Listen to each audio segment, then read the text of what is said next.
Money problems. There are two types of money problems. One is when you have too much money. Yes, that is a problem, and I would much rather have that problem.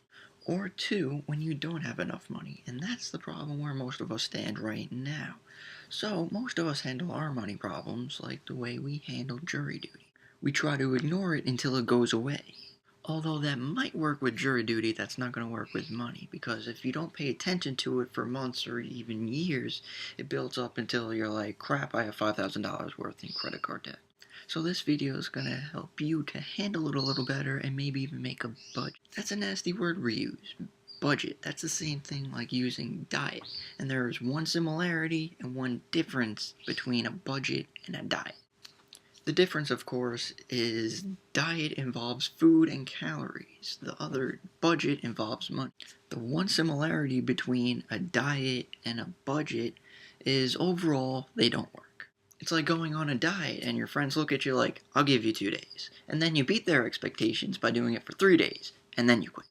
A budget is the same thing. You try to limit yourself on, oh, I'm only going to spend $100 on food. Oh, look, pizza. Just the words themselves, budget and diet, they don't sound nice. You could call them whatever you want. You could call a diet a future self's meal plan to become super attractive.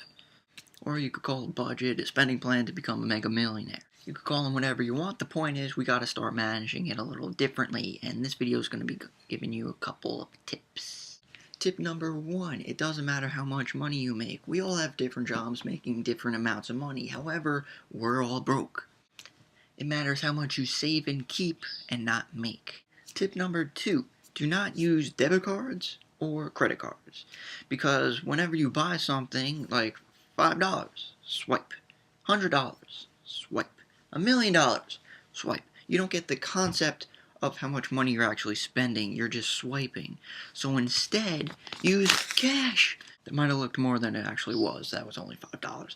But the difference with cash is when you give cash away, you're like, no. So it's a little different. An even better tip would be to carry around Mr. Benjamin Franklin, $100 bill. Because you get emotionally attached to this guy. You don't want to give anyone a $100 bill. So you'll be friends with Mr. Franklin much longer than simple Washington.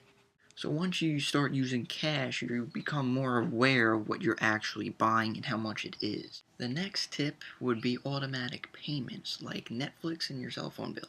That automatically subtracts from your bank account without you actually realizing it. So try to become more aware of that stuff and maybe even get direct deposit from your job. So instead of you getting a paycheck, you having something in your hand, kind of making you want to spend it, it gets directly deposited in your bank account without you seeing it. And those are basically the main tips. So, as you can see, guys, it's kind of a mental thing. It's not really how much you make, it's how you use it. So go get them. Thanks for watching, and I'll see you in the next one.